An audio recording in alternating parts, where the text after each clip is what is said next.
À la une ce soir, hausse du prix en kilogramme du sucre roux, commerçants et consommateurs s'en plaignent.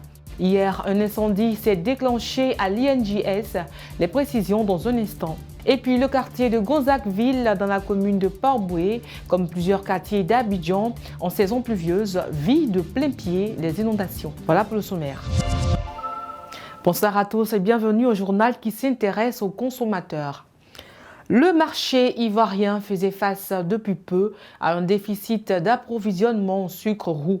Si le réapprovisionnement par les industriels est perceptible sur le marché, le maintien des prix pratiqués autrefois n'est pas respecté. On fait le constat avec Denis Kouman. Quand le sucre devient amer, les consommateurs de Côte d'Ivoire sentent actuellement plus le goût du saccharose dans le portefeuille que dans les différents jus aimés. Depuis peu, une pénurie a occasionné la spéculation sur les prix aux grandes dames du public. Les vendeuses de jus aux pâtisseries locales disent rencontrer de véritables difficultés. Résultat, un impact direct sur la qualité des produits proposés. On est obligé de diminuer la quantité, mais les gens se plaignent. Et on va essayer de voir pour ramener ça à nous. Là, ça va nous arranger. De 800 est devenu à 1000 francs. C'est trop. Il y a d'autres mecs qui vendent à 1200, 1100 francs. Les commerçants, là, franchement, je ne sais pas comment eux ils sont. Ils sont rapides à augmenter les choses.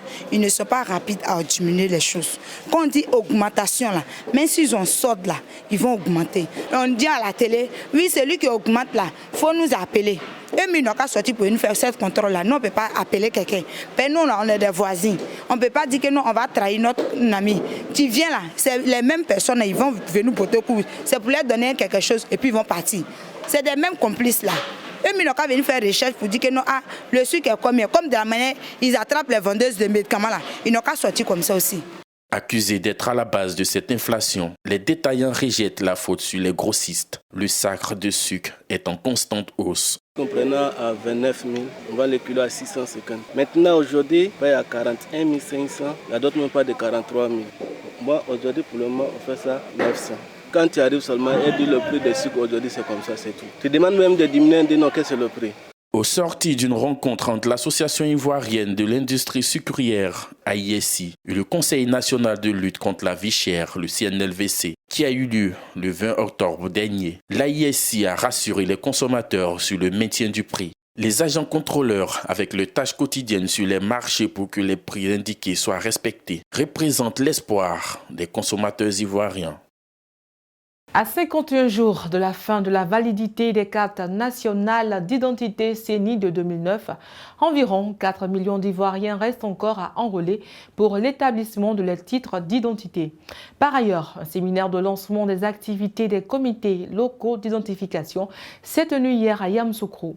Ce séminaire avait pour objet d'affiner le plan d'action mis en place avec l'ensemble des acteurs, notamment le corps préfectoral, afin d'accélérer le rythme d'enrôlement et la distribution des cartes nationales d'identité.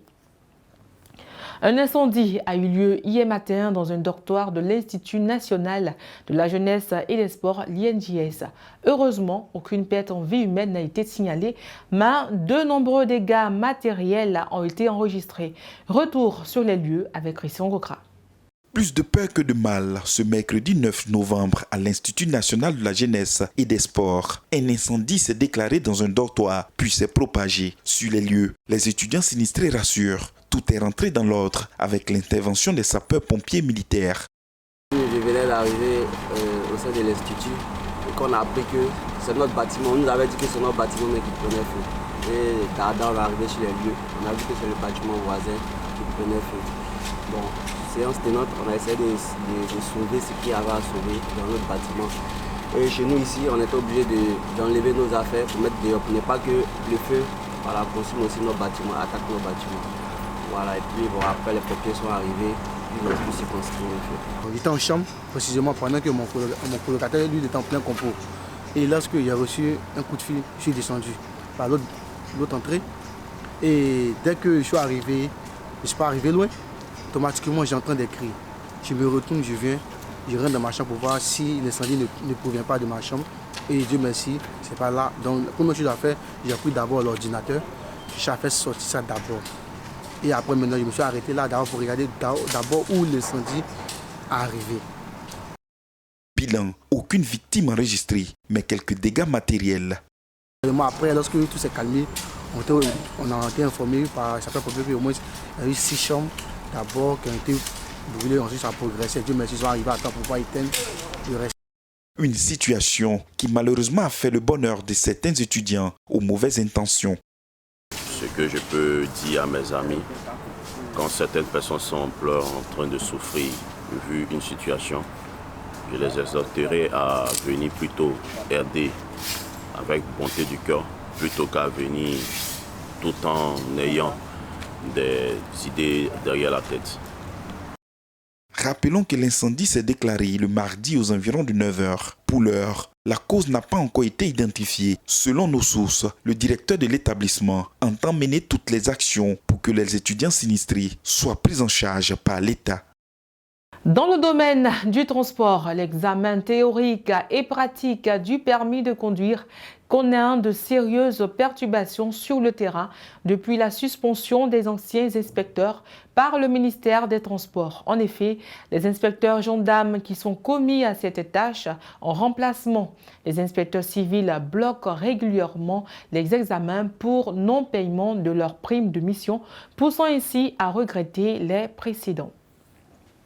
Cap à présent sur la météo, c'est désormais connu de tous. Les pluies diluviennes ont de graves répercussions sur la population. Certains quartiers vivent l'inondation au quotidien. C'est le cas de Gonzagueville, un quartier de la commune de Port-Bouët qui subit chaque année les caprices des saisons pluvieuses et ce, depuis plus d'une décennie. Karel Octave. Ces images sont bien réelles en plein mois de novembre.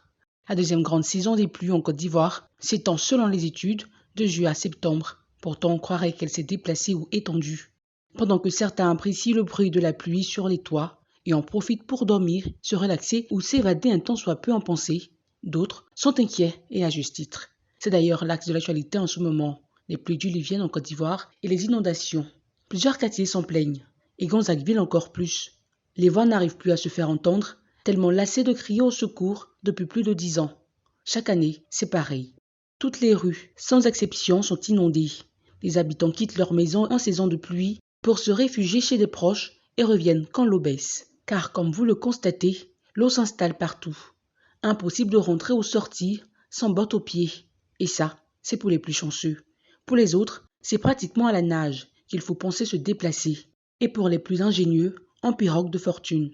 La stratégie la plus utilisée cependant par les riverains est de porter une tenue pour affronter les eaux et d'en conserver une autre sur soi afin de se changer une fois sorti du quartier, si l'on veut arriver propre au travail ou à l'école.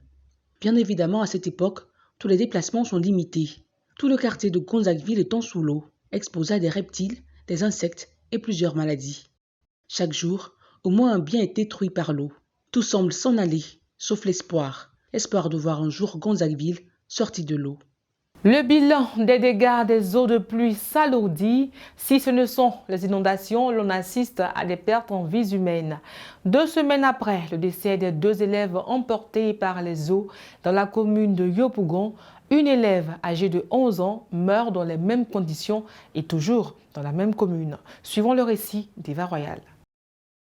Ce lundi 8 novembre dans la matinée, une forte pluie a de nouveau endeuillé une famille à Yopougon. Une fillette âgée de 11 ans, élève au collège Mami Adjoua de la commune, a perdu la vie emportée par le courant des eaux de pluie. En Côte d'Ivoire, les pluies torrentielles causent de nombreux dégâts, surtout ces dernières années. Ces pluies, dues au réchauffement climatique, se décalent et s'intensifient. À Yopougon, les populations se retrouvent coincées depuis un moment après des fortes pluies qui provoquent des inondations et des éboulements. Ces inondations ne sont pas un fait de hasard, mais plutôt la conséquence de l'urbanisation désordonnée.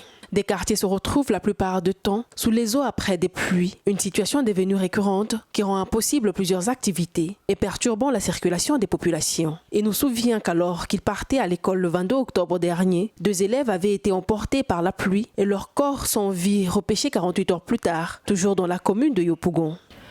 Le monde des arts et des lettres de Côte d'Ivoire est également en deuil. Le célèbre écrivain ivoirien Isaïe Biton Koulibaly, défenseur attitré des femmes dans ses livres, a posé sa plume dans la nuit d'hier à aujourd'hui.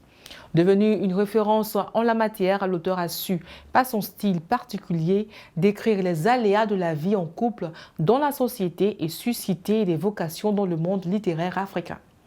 Né le 7 juin 1949 à Trècheville, ce grand homme de lettres a tiré sa révérence à 72 ans et on ignore encore les causes de sa mort.